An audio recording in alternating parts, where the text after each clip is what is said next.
सम्मानित साथियों, इसीलिए लोकल सोशलिस्ट पार्टी आई है कि जुमले की सरकार नहीं होगी, न कोई नफरत की होगी, न विभाजन की राजनीति होगी। राजनीति होगी तो केवल शिक्षा और स्वास्थ्य और रोजगार की राजनीति होगी, जो हर वर्ग को देके विकास, जो निचले पायदान में बैठे व्यक्ति हैं उनको उठा के विकास की मुख्य धारा से जोड़ने का काम करेगी। साथियों, लोकल सोशलिस्ट पार्टी सभी हर एक वर्ग को न्याय, हर एक वर्ग को शिक्षा, हर एक वर्ग को रोजगार मुहैया कराएगी। समाज साथियों, आज हम लोग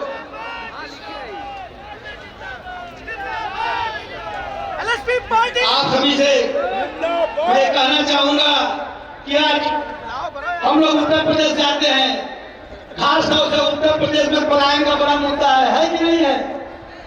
पलायन बड़ा मुद्दा है कि नहीं है? आज हमारे भाई, हमारे बेटे अपना परिवार छोड़ के जाके महाराष्ट्र में, गुजरात में, दिल्ली में, कलकत्ता में जाके उत्तर प्रदेश के लोग नौकरी करते हैं। तो सरकार से मैं पूछना चाहता हूं, उत्तर प्रदेश की सरकार से, क्या उत्तर प्रदेश में रोजगार कंपनियां नहीं हो सकती क्या? रोजगार का सृजन नहीं हो सकता क्या? कंपनियां खुली नहीं खुली? लेकिन हमारे उत्तर प्रदेश के जो वोट देते हैं उन जनता के साथ इतना बड़ा खिलवाड़ हुआ कि हमारे लोगों को रोजगार न देके गुजरात, मुंबई जिला के यहाँ रोजगार दिया, और जो हमारे भाई गुजरात, मुंबई गए हैं वहाँ बेइज्जत किए जा रहे हैं, लात खाए जा रहे हैं, समझदारी हो गए। सरकार की जिम्मेदारी बनती है कि नहीं बनती है? बनती है कि नहीं बनती है? सरकार की जब जिम्मेदारी बनती है तो एक पलायन बहुत बड़ा मुद्दा है। लोकल सोशलिस्ट पार्टी आई तो यही कंपनियां लगाएगी और यही के लोगों को रोजगार देगी। साथियों, यही के लोगों को रोजगार देगी।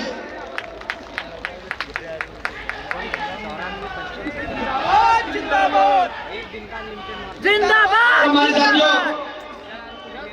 5 किलो अनाज, 5 किलो सरकार अनाज देती है गरीबी रेखा से नीचे वालों के लिए। तो बताइए, 5 किलो से पेट भर जाएगा एक महीने का क्या? मैं सरकार से कहता हूं कि हमें 5 किलो अनाज नहीं, हमें शिक्षा दो, हमें रोजगार दोगे, हमें रोजगार दो। हम 5 किलो अनाज नहीं, 5 कुंटल अनाज बना देंगे। साथियों, 5 कुंटल कमा लेंगे। तो हमको 5 किलो अनाज नहीं चाहिए। सरकार 5 किलो अनाज हमें गिफ्ट में थोड़ी देती है, मौका थोड़ी देती है।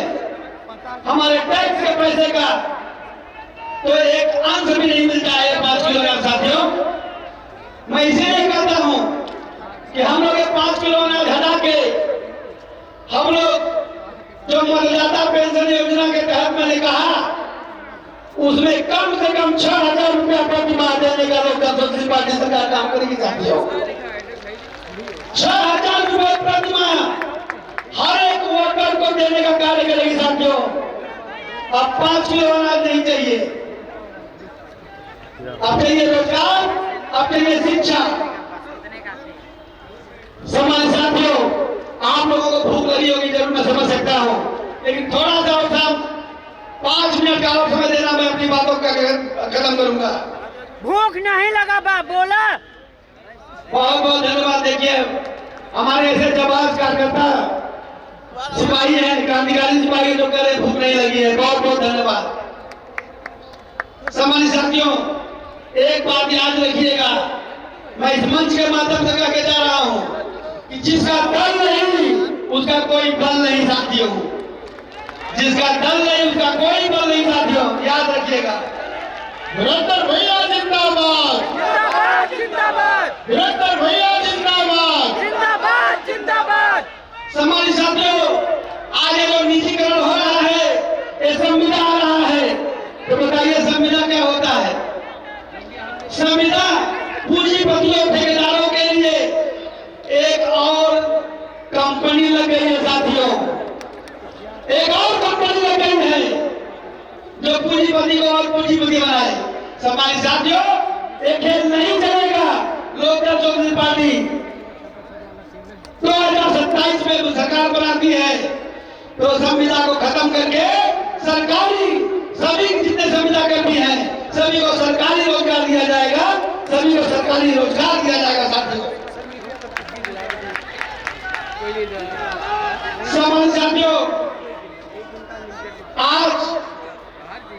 देश में हमारी भोजन माता है, आशा बहनें हैं, आंगनबाड़ी हैं, इनको 2000 4000 पेंशन मिलता है। बताइए 2000 4000 से सम्मान पूर्वक जिंदगी जी सकती है क्या? नहीं जी सकती है।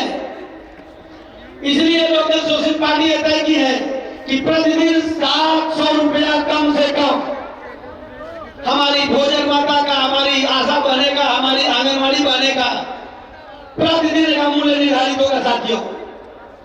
मतलब कम से कम 21,000 रुपए प्रति माह देने का सरकार काम करेगी साथियों, जिससे वो सम्मान पूर्वक जिंदगी अपने जी सके, अपने बच्चों को पढ़ा सके, अपने बच्चों को इलाज करवा सके, अपना परिवार चला सके साथियों।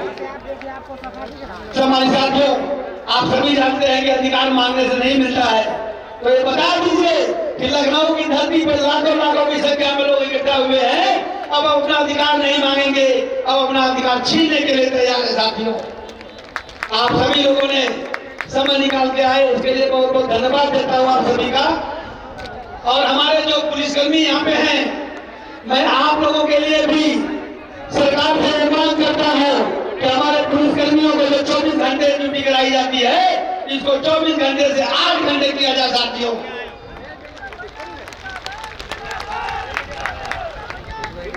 जब पुलिसकर्मियों को 8 घंटे, पुलिसकर्मी साथियों से 8 घंटे का ड्यूटी दिया जाएगा, तब वो ईमानदारी से ड्यूटी करेंगे साथियों। करेंगे कि नहीं करेंगे? हाँ करेंगे।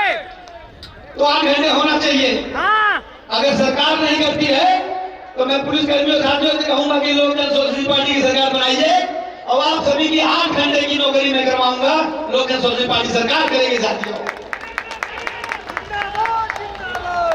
सम्मानित साथियों, थोड़ा सा भूख दबा लो, प्यास दबा लो, क्योंकि बाबा भीमराव अम्बेडकर साहब कहते थे, क्या कहते थे बताइए? बताइए कि शिक्षा और शहरी की दूध है, जो पिएगा वही चाहेगा।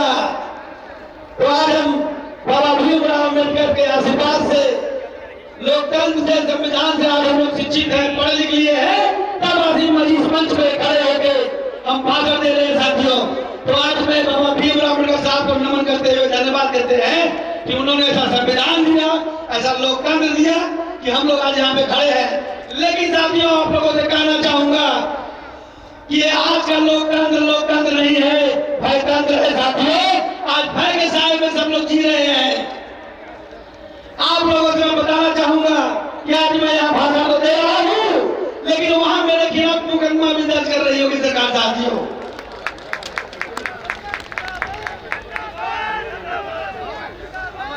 लेकिन मैं बताना चाहता हूं कि अब आपका ये बेटा, अब आपका ये भाई मरने से नहीं डरता, घर छोड़ के निकल गया है।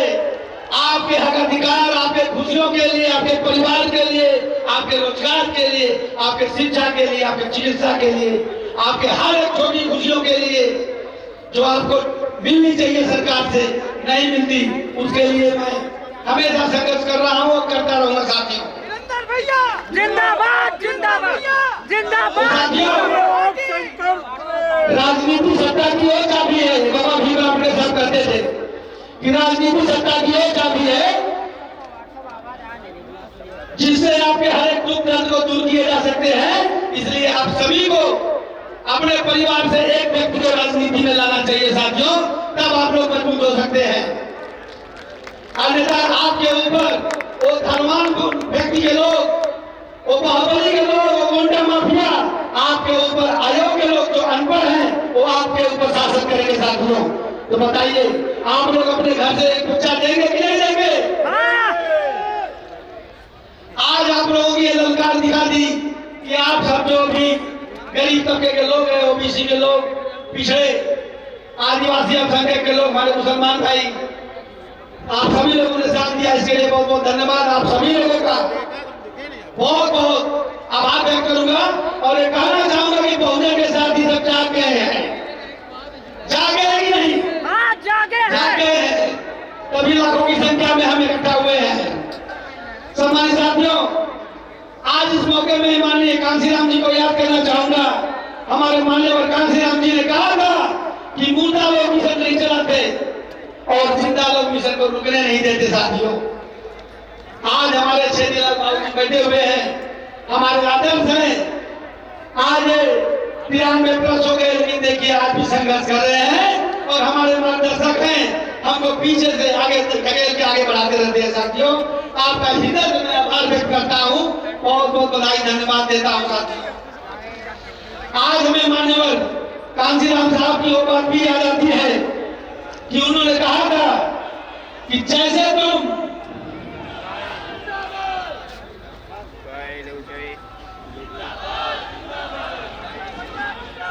बहुत बहुत धन्यवाद। मान्यवर कांशीराम जी ने कहा था, सम्मानित साथियों बहुत बहुत धन्यवाद आपका।